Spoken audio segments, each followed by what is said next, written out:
நற்செய்தி வாசகம். லூக்கா எழுதிய நற்செய்தி 17ஆம் அதிகாரம். ஆண்டவரின் உயிருள்ள வார்த்தைகள் 26 37 முடிய.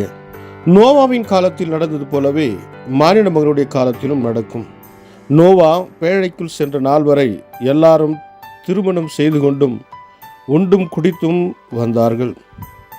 வெள்ளப்பெருக்கு வந்து அவர்களை அனைவரையும் அழித்தது. அவ்வாறே லோத்தின் காலத்திலும் நடந்தது. மக்கள் உண்டார்கள், குடித்தார்கள், வாங்கினார்கள், விற்றார்கள், நட்டார்கள், கட்டினார்கள்.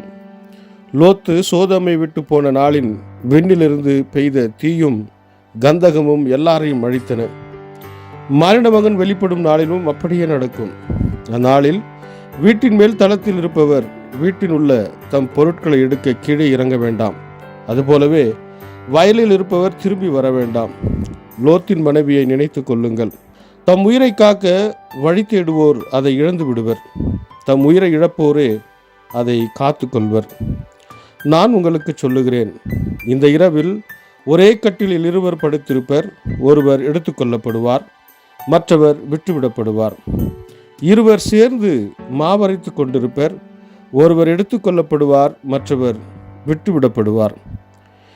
இருவர் வயலில் இருப்பர். ஒருவர் எடுத்துக்கொள்ளப்படுவார், மற்றவர் விட்டுவிடப்படுவார். அவர்கள் இயேசுவை பார்த்து, ஆண்டவரே, இது எங்கே நிகழும் என்று கேட்டார்கள்.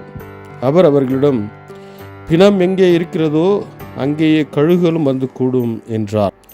இது வாழ்வு தரும் கிறிஸ்துவின் நற்செய்தி. கிறிஸ்துவே உமக்கு புகழ்.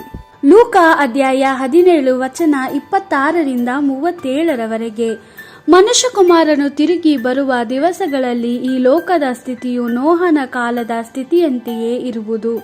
ನೋಹನ ಕಾಲದಲ್ಲಿ ಜನರು ತಿನ್ನುತ್ತಾ, ಕುಡಿಯುತ್ತಾ, ಮದುವೆ ಮಾಡಿಕೊಡುತ್ತಾ ಇದ್ದರು. ನೋಹನು ನಾವೆಯನ್ನು ಪ್ರವೇಶಿಸಿದ ದಿನದಲ್ಲಿಯೂ ಅವರು ಹಾಗೆಯೇ ಮಾಡುತ್ತಿದ್ದರು. ಆಗ ಜಲಪ್ರಳಯ ಬಂದು ಎಲ್ಲ ಜನರನ್ನು ನಾಶ ಮಾಡಿತು. ಲೋಟನ ಕಾಲದಲ್ಲಿ ದೇವರು ಸೊದೋಮನ್ನು ನಾಶ ಮಾಡಿದಾಗ ಲೋಕದ ಸ್ಥಿತಿಯು ಹೇಗಾಯಿತೋ ಅದೇ ರೀತಿಯಲ್ಲಿ ಮುಂದೆಯೂ ಇರುವುದು. ಆ ಜನರು ತಿನ್ನುತ್ತಾ, ಕುಡಿಯುತ್ತಾ, ಕೊಂಡುಕೊಳ್ಳುತ್ತಾ, ಮಾರಾಟ ಮಾಡುತ್ತಾ, ಬೀಜ ಬಿತ್ತುತ್ತಾ ಮತ್ತು ತಮಗಾಗಿ ಮನೆಗಳನ್ನು ಕಟ್ಟಿಸಿಕೊಳ್ಳುತ್ತಾ ಇದ್ದರು. ಲೋಟನು ಆ ಪಟ್ಟಣವನ್ನು ಬಿಟ್ಟು ಹೊರಟ ದಿನದಲ್ಲಿಯೂ ಜನರು ಹಾಗೆಯೇ ಮಾಡುತ್ತಿದ್ದರು. ಆಗ ಆಕಾಶದಿಂದ ಬೆಂಕಿಯ ಸುರಿಮಳೆಯಾಗಿ ಅವರೆಲ್ಲರನ್ನು ನಾಶ ಮಾಡಿತು. ಮನುಷ್ಯಕುಮಾರನು ತಿರುಗಿ ಬರುವಾಗ ಲೋಕದ ಸ್ಥಿತಿ ಅದೇ ರೀತಿಯಲ್ಲಿರುವುದು. ಆ ದಿನದಲ್ಲಿ ಮಾಳಿಗೆಯ ಮೇಲಿರುವವನು ಮನೆಯೊಳಗಿರುವ ತನ್ನ ವಸ್ತುಗಳನ್ನು ತೆಗೆದುಕೊಳ್ಳಲು ಹೋಗದಿರಲಿ, ಹೊಲದಲ್ಲಿರುವವನು ತನ್ನ ಮನೆಗೆ ಮರಳಿ ಹೋಗದಿರಲಿ. ಲೋಟನ ಹೆಂಡತಿಗೆ ಸಂಭವಿಸಿದ್ದು ಜ್ಞಾಪಕವಿದೆಯೇ?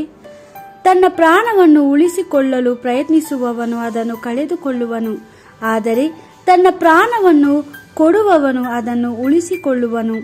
ನಾನು ತಿರುಗಿ ಬರುವಾಗ ಒಂದೇ ಕೋಣೆಯಲ್ಲಿ ಇಬ್ಬರು ಮಲಗಿದ್ದರು.